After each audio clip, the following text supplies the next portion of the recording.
In the closing years of the 14th century, when the bells of Paris tolled above a city of saints and sinners, a boy ascended the throne who would one day come to embody both sanctity and sin. Charles of Valois, crowned King Charles VI of France, was only 11 years old when the weight of Christendom's most troubled crown was set upon his brow. His eyes, it was said, were clear and blue as the summer sky, but behind them flickered a light too bright, too fragile, like a candle already trembling in the wind. France was weary.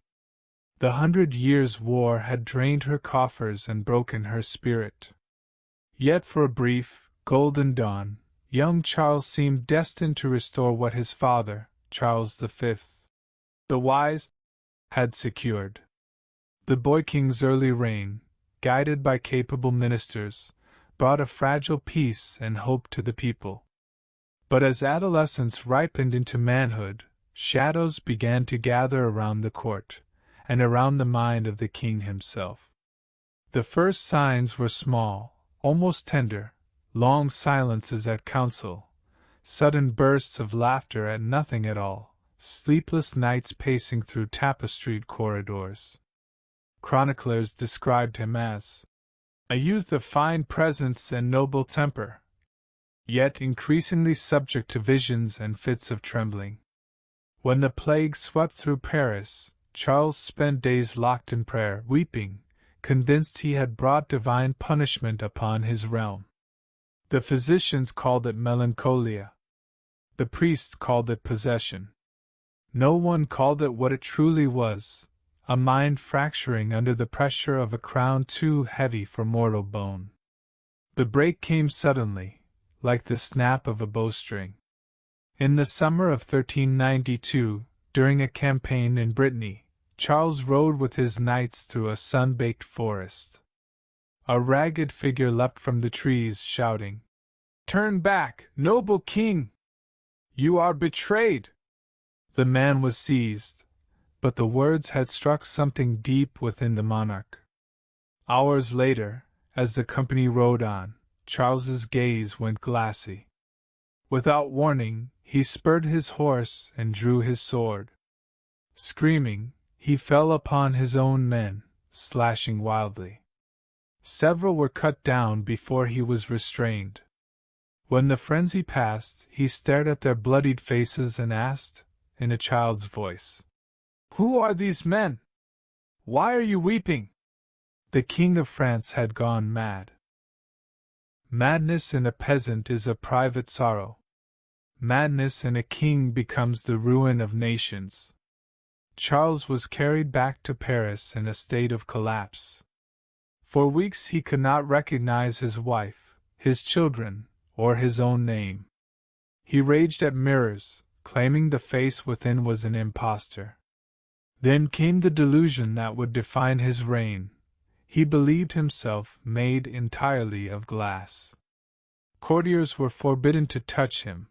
He ordered iron rods sewn into his garments to protect his fragile body from shattering.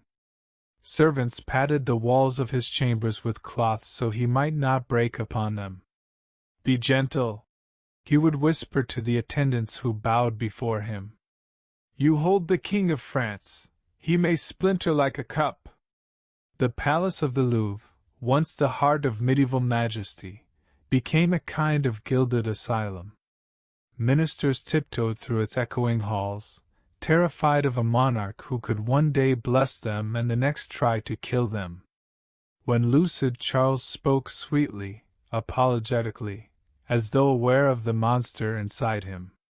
When the fits returned, his howls could be heard from the Seine to Saint-Germain. Into this void stepped Queen Isabeau of Bavaria, beautiful, cunning, and ambitious. She quickly realized that her husband's illness gave her a power no queen had ever wielded. While Charles drifted in madness, Isabeau presided over councils, brokered treaties, and, if the whispers are true, shared her bed not only with courtiers but with princes of the blood. Chroniclers accused her of corruption, adultery, even witchcraft. Yet perhaps she was merely surviving in a world where sanity itself had perished. The royal court mirrored its master. Decadence replaced discipline. Masquerades and feasts grew ever more extravagant, as though the nobility sought to drown the sound of a dying kingdom in music and wine. Gold dust was sprinkled on the banquet meats, dwarfs and jesters mocked the clergy. Priests blessed dice before games of chance. Beneath the laughter, fear festered, a fear of contagion, of moral decay, of the invisible crack running through France itself. And then came the night that would seal Charles VI's legend in fire. It was January 1393, a winter night thick with candle smoke and perfume. Queen Isabeau, ever fond of spectacle, hosted a masquerade to celebrate the remarriage of one of her ladies-in-waiting. The theme was the wild men, and 6 courtiers, including the king, and in an instant the wild men became human torches. Flames raced up their limbs, screams replaced laughter. The queen fainted. Courtiers clawed at the burning figures, only spreading the fire. 4 of the 6 men burned alive before the eyes of Christendom's greatest nobles. The king survived only because the Duchess of Berry threw her skirts over him, smothering the flames with her gown. Paris awoke to horror. The people whispered that this was divine judgment, that the madness of the king had invited hell into the palace itself. In sermons, priests spoke of pride punished, of rulers who toyed with demons. For the rest of his life, Charles was haunted by the vision of those burning men. He dreamed of them stalking the corridors, their charred mouths singing hymns of damnation. After the Bal d'Ardents, the illusion of royal dignity was gone. The monarchy became a theater of ghosts. The king wandered the palace calling himself George or the shepherd's son, refusing the crown that had cursed him. The queen governed through lovers and factions, while France descended into civil war between the Armagnacs and the Burgundians. Brother turned on brother, cousin on cousin, as if the royal madness had infected all of France. Charles VI's psychosis was cyclical. There were months, sometimes years, of fragile calm, followed by plunges into darkness. During his sane intervals he wept for what he had done, begged forgiveness from his people, and vowed to reform the court. Then, like a storm returning to a ravaged coast, the voices would come again. He tore at his flesh, raved that devils were clawing inside his skull, and refused food lest it be poisoned by invisible enemies. The physicians prescribed purges and holy relics. The theologians debated whether the king's madness was punishment or possession. But the truest diagnosis belonged to neither medicine nor faith. It was the sickness of absolute power without peace, of a soul too exposed to the terror of ruling when the world itself seemed to collapse. War with England, famine, plague, corruption.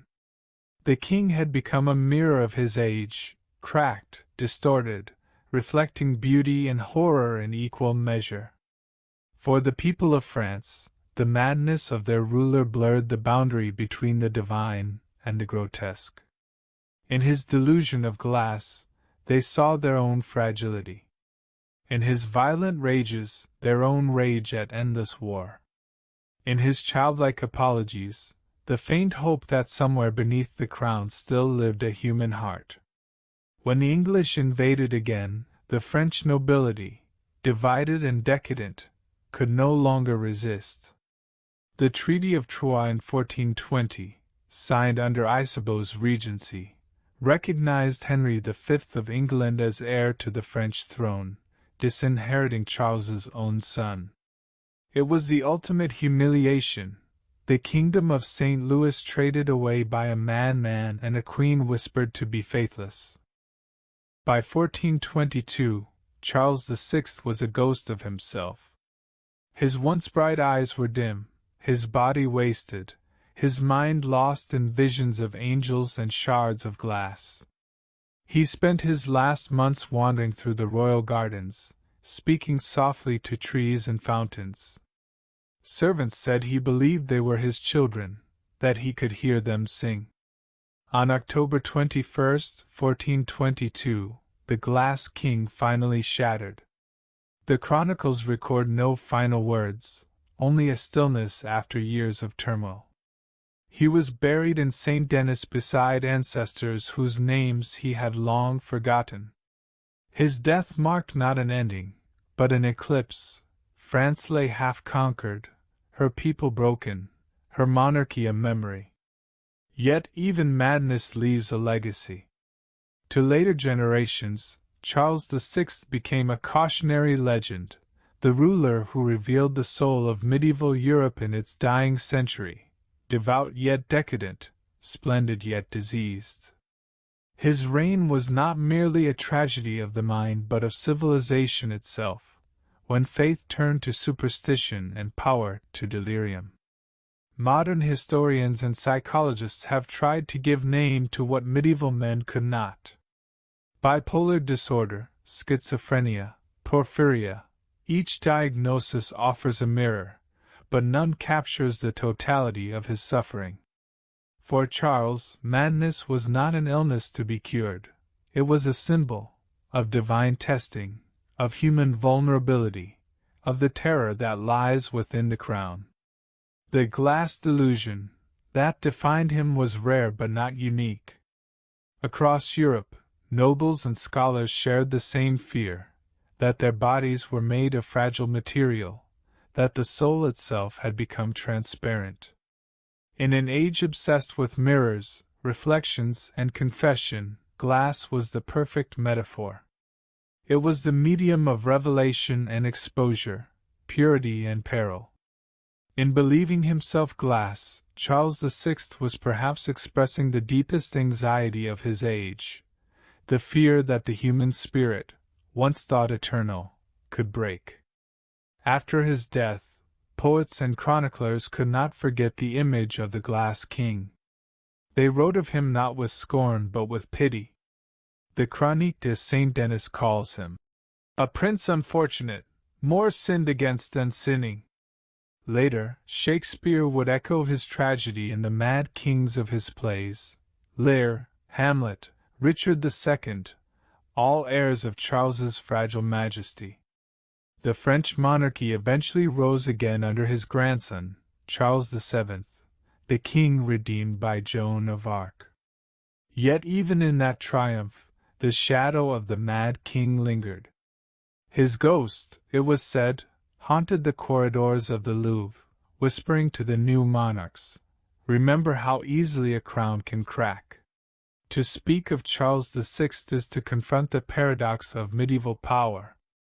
He ruled by divine right, yet his mind betrayed him. He was worshipped as God's anointed, yet he feared to be touched lest he break.